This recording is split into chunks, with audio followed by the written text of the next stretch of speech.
Hallelujah. सबको जय मसीह। परमेश्वर का धन्यवाद हो इस सुंदर समय के लिए जो प्रभु ने हमारे जीवन में दिया। और आज हम परमेश्वर के वचन से सीखने वाले हैं कि हमें प्रार्थना कैसे करनी चाहिए। हालेलुया। इस विषय में जब हम नए नियम में पढ़ते हैं, प्रभु यीशु मसीह ने अपने चेलों को प्रार्थना किस रीति से करना चाहिए ये सिखाया था। लेकिन आज हम सीखने वाले हैं उत्पत्ति की पुस्तक से, और उसके 32 अध्याय से हम इसकी शुरुआत करेंगे और हम इसको पढ़ेंगे 9 पद को। उत्पत्ति की पुस्तक 32 अध्याय उसका 9 पद यहाँ पर लिखा हुआ है। फिर याकूब ने कहा, हे यहोवा, मेरे दादा अब्राहम के परमेश्वर, मेरे पिता इसहाक के परमेश्वर, तूने तो मुझसे कहा था कि अपने देश और अपनी जन्मभूमि में लौट जा और मैं तेरी भलाई करूँगा। हालेलुया। तो यहाँ पर देखिए याकूब किन शब्दों से प्रार्थना कर रहा है। ये याकूब जो अब्राहम का पोता और इसहाक का पुत्र था, ये किन शब्दों में प्रार्थना कर रहा है। आखिर याकूब को ऐसी प्रार्थना क्यों करनी पड़ी, इसकी क्या ज़रूरत है कि याकूब ऐसी प्रार्थना करे। हालेलुया। और इस बात को हम समझने के लिए हम चलते हैं उत्पत्ति की किताब उसका 31 अध्याय। और यहाँ पर जब हम पढ़ते हैं 1 पद से लेकर दो पद तक 31 अध्याय, यहाँ लिखा हुआ है। फिर लाबान के पुत्रों की ये बातें याकूब के सुनने में आईं। याकूब ने हमारे पिता का सब कुछ छीन लिया है और हमारे पिता के धन के कारण उसकी यह प्रतिष्ठा है। और याकूब ने लाबान के मुख पर दृष्टि की और ताड़ लिया कि वह उसके प्रति पहले के समान नहीं है। हालेलुया। तो यहाँ पर जब हम देखते हैं कि याकूब जो इसहाक का पुत्र था, जब वो अपने मामा लाबान के यहाँ गया और वहाँ पर रहते हुए, लाबान के घर में रहते हुए याकूब को 20 वर्ष बीत गए। तो यहाँ पर क्या हुआ, इतने वर्ष बीत जाने के बाद ये मामा लाबान के पुत्रों ने याकूब के विषय में गलत सलत बातें उड़ाना शुरू कर दिया, बोलना शुरू कर दिया कि मेरे पिता का जो कुछ था सब कुछ याकूब ने छीन लिया। और याकूब के मामा लाबान का भी चेहरा, उसका रुख, उसका स्वभाव, उसका व्यवहार, वो सब कुछ बदल चुका था। यानी लाबान और उसके पुत्रों का व्यवहार याकूब के प्रति बदल चुका था। और याकूब ने भली भांति इस बात को समझ लिया, जान लिया। इस कारण से परमेश्वर ने याकूब से बातचीत किया कि अब समय आ पहुंचा है। यहाँ पर 31 अध्याय उसके 3 पद में लिखा हुआ है। तब यहोवा ने याकूब से कहा, अपने पितरों के देश और अपनी जन्मभूमि को लौट जा और मैं तेरे संग रहूँगा। हालेलुया। तो परमेश्वर ने याकूब से कहा, जब 20 वर्ष बीत गए तो परमेश्वर ने कहा कि अब अपने देश, अपनी जन्मभूमि को लौट जा और मैं तेरे संग रहूँगा और तेरी भलाई करूँगा। और इसलिए याकूब अपना सब कुछ लेकर, अपनी पत्नी, अपने बच्चों को लेकर के, अपने दास दासी और जो धन उन्होंने वहाँ पर इकट्ठा किया था, सारी भेड़ बकरियों को लेकर के याकूब बिना अपने मामा लाबान को बताए वहाँ से भाग निकला। और जब याकूब अपने देश कनान में आया तो उसने अपने गांव, अपने पिता के पास जाने से पहले अपने भाई एसाव के पास उससे मिलने के लिए दूतों को भेज दिया, ये संदेशा देने के लिए कि तेरा भाई याकूब अपने मामा के घर से लौट आया है और अब वह तेरे पास और अपने पिता के पास आ रहा है। क्योंकि याकूब अपने भाई एसाव से डरता था, भय खाता था, क्योंकि याकूब ने अपने भाई एसाव का आशीर्वाद जो था, आशीष जो थी, वो धोखे से ले लिया था। जैसा कि हम लोग जानते हैं कि याकूब ने क्या किया था, अपने भाई का पहले पहलौठे का अधिकार ले लिया और उसके बाद उसका आशीर्वाद भी ले लिया। और ये सारी बातें परमेश्वर की ओर से हुई, क्योंकि परमेश्वर ने याकूब ही को चुना था।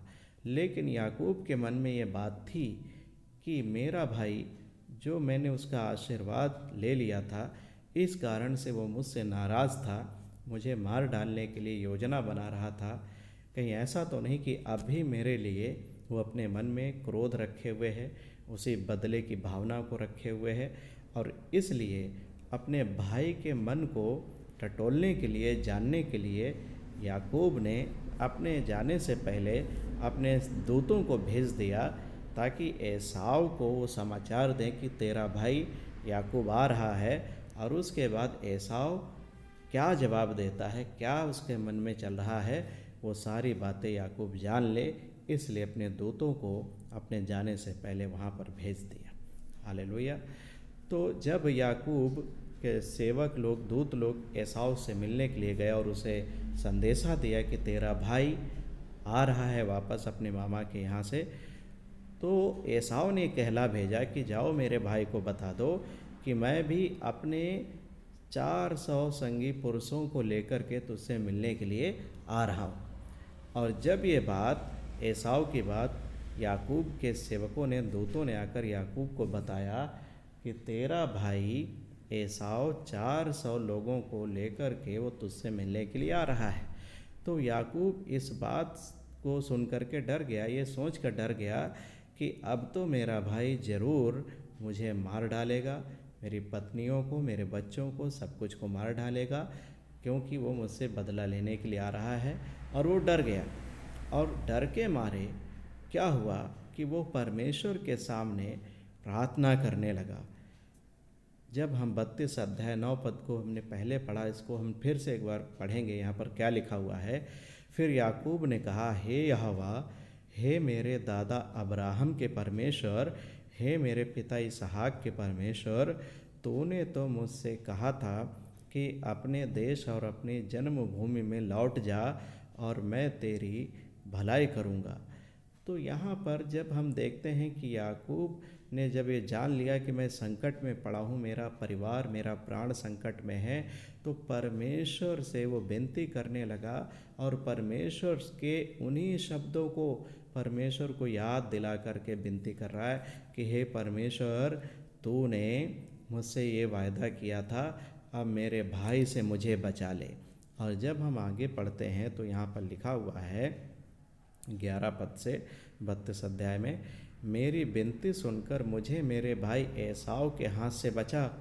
मैं तो उससे डरता हूँ, कहीं ऐसा ना हो कि वह आकर मुझे और माँ समेत लड़कों को भी मार डाले। क्योंकि याकूब डरता था, जानता था कि मैंने अपने भाई के संग धोखा किया है, विश्वासघात किया है, उसका आशीर्वाद ले लिया। इसलिए याकूब जानता था कि मेरा भाई मौका पाते ही कहीं मुझे मार ना दे, सब कुछ को नष्ट ना कर डाले, मेरी पत्नी बच्चों को भी ना मार दे। इसलिए परमेश्वर के सामने डर के मारे प्रार्थना करने लगा। और जब हम 12वां पद पढ़ते हैं, यहाँ पर लिखा हुआ है, तूने तो कहा है कि मैं निश्चय तेरी भलाई करूँगा। परमेश्वर के वायदे को याद करा रहा है याकूब। और तेरे वंश को समुद्र की बालू के किनकों के समान बहुत करूँगा, जो बहुतायत के मारे गिने नहीं जा सकते। और जब हम इस वायदे के वचन को पढ़ते हैं, तो जब हम 28 अध्याय को पढ़ते हैं उत्पत्ति की किताब में, जब याकूब अपने मामा लाबान के यहाँ भागा जा रहा था अपने भाई एसाव के डर के मारे, क्योंकि उसने उसका आशीर्वाद छीन लिया था, आशीष छीन ली थी, तो जब वो बेतेल नामक जगह में था, सो रहा था, तो परमेश्वर ने उसे दर्शन दिया। और क्या देखा स्वप्न में याकूब ने कि एक सीढ़ी खुली हुई है स्वर्ग से, और उस पर से परमेश्वर के दूत ऊपर नीचे उतर रहे हैं। और परमेश्वर ने यहाँ पर वायदा किया याकूब से, यहाँ पर लिखा हुआ है 13वें पद में, और यहोवा उसके ऊपर खड़ा होकर कहता है, मैं यहोवा तेरे दादा अब्राहम का परमेश्वर और इसहाक का भी परमेश्वर हूँ।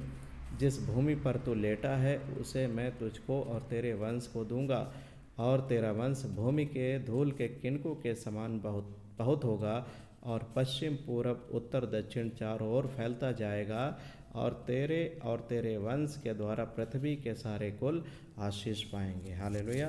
तो यहाँ पर परमेश्वर के इसी वायदे को स्मरण करा करके याकूब क्या कर रहा है, प्रार्थना कर रहा है कि हे परमेश्वर, तूने तो मुझसे ऐसे वायदा किया, तूने मुझसे ये प्रतिज्ञा किया। अब हे परमेश्वर, अपने वचन को याद कर। मेरा प्राण तो संकट में पड़ा है और मुझे मेरे भाई एसाव के हाथ से, उसके तलवार से मुझे बचा ले। तो हम देखते हैं कि परमेश्वर के वायदों को याद करा करके याकूब क्या कर रहा था? प्रार्थना कर रहा था। हालेलुया। और परमेश्वर ने याकूब की प्रार्थना को सुन करके उत्तर दिया, अपने वायदे को स्मरण किया। परमेश्वर को तो अपनी सारी बातें याद रहती हैं, लेकिन फिर भी ऐसी प्रार्थना याकूब ने किया और परमेश्वर ने अपने वायदे को याद करके याकूब को क्या किया? उसके भाई एसाव के हाथ से, उसकी तलवार से या बचा लिया। और याकूब की और उसके परिवार की और जो कुछ भी उसका था, कोई भी हानि नहीं हुई। हालेलुया। तो हम क्या सीखते हैं? परमेश्वर के दास याकूब ने कैसे प्रार्थना किया, किन शब्दों में प्रार्थना किया?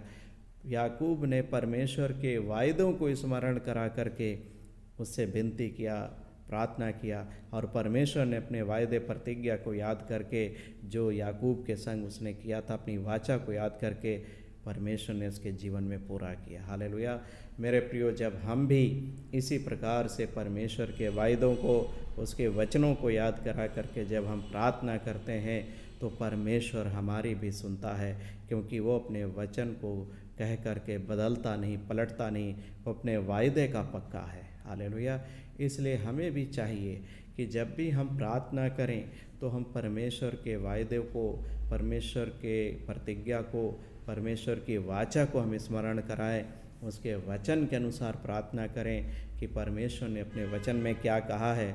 उसने हमसे, अपने विश्वास करने वालों से, जो उसके नाम पर विश्वास रखते हैं, उसके पुत्र यीशु मसीह के नाम पर विश्वास रखते हैं, उनसे क्या प्रतिज्ञाएं की हैं, क्या वायदे किए हैं, वो सारी वायदे प्रतिज्ञा याद करा के जब हम परमेश्वर से प्रार्थना करते हैं, तब परमेश्वर हमारी सुनता है और उसे पूरा भी करता है। हालेलुया। तो परमेश्वर ने आज हमें इस वचन के द्वारा सीखने का मौका दिया, इसलिए परमेश्वर का, पवित्र आत्मा प्रभु का, उद्धारकर्ता यीशु मसीह का मैं धन्यवाद देता हूँ। और हम सभी लोग प्रभु में बढ़ते जाएं, आशीष पाते जाएं। प्रभु की आशीष है, उसकी प्रतिज्ञाएं हमारे जीवन में पूरी हों, विश्वास में बने रहें, संकट और कलेश में स्थिर रहें। हालेलुया। और हम मसीह में बढ़ते जाएं। प्रभु इस वचन के द्वारा आप लोगों को आशीष दे। इस वचन को सुने, वीडियो को शेयर करें, लाइक करें और चैनल को सब्सक्राइब करना ना भूलें, ताकि आपकी आत्मिक उन्नति के लिए पवित्र आत्मा की अगुवाई में ऐसे और भी वीडियो बनाने का मुझे मौका मिल सके, ताकि हम सभी एक मन होकर के, एक चित होकर के अपने उद्धारकर्ता मसीह प्रभु की ओर बढ़ते जाएं। हालेलुया। सबको जय मसीह। परमेश्वर आप सभी को आशीष दे।